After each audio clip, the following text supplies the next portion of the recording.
Chinese media outlet Economic Daily News is reporting that Apple will technically launch 4 new iPhone models later this year.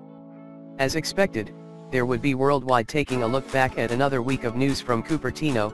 This week's Apple Loop includes an important new feature in the new iPhone X, the risky choice of LCD for the iPhone 9. The new iPhone X Plus is expected to have a number of new features, many of which will be familiar to Android users. One of those is the likely appearance of dual SIM, and the biggest signpost to this? It's hiding inside the code for iOS 12. Gordon Kelly covers this angle. Hidden within iOS 12 Beta 5, it found references to second SIM status and second SIM tray status in the software's diagnostic reporting. Interestingly, the latter reveals Apple will have 2 physical slots for SIMs, rather than one standard and one eSIM, something the company has been working on for years. At this stage, it is unknown if only the iPhone X Plus is getting this feature, or whether it will also be included in the second-generation iPhone X and iPhone 9.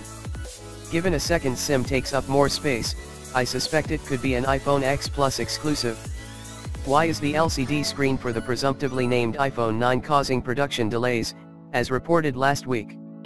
Could it be that Apple is taking a risk in employing new technology to reduce the bezel size? Full active LCD means manufacturers can have bezels as thin as 0.5 mm when the current iPhone X has a 1 mm bezel.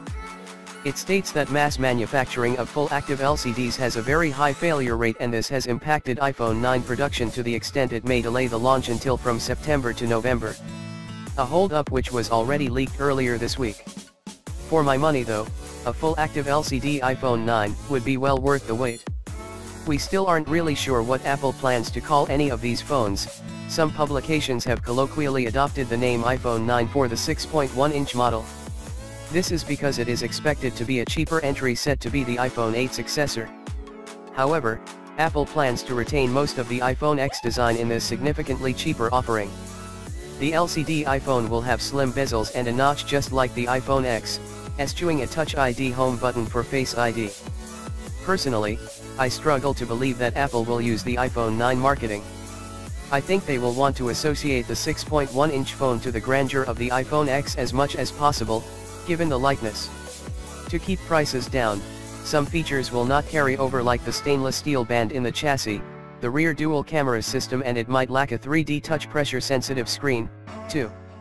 Dual SIM phones are very popular in Asia, no doubt, but there are also other markets that lean towards dual SIM models. It would be weird for Apple to strictly limit the dual SIM phone to China forever, but it probably makes sense that this model would not find its way to every market the iPhone is currently in. Dummy units of Apple's 3 2018 iPhones are being more widely circulated. It's worth pointing out that we are yet to actually see a dummy phone that includes a second SIM tray.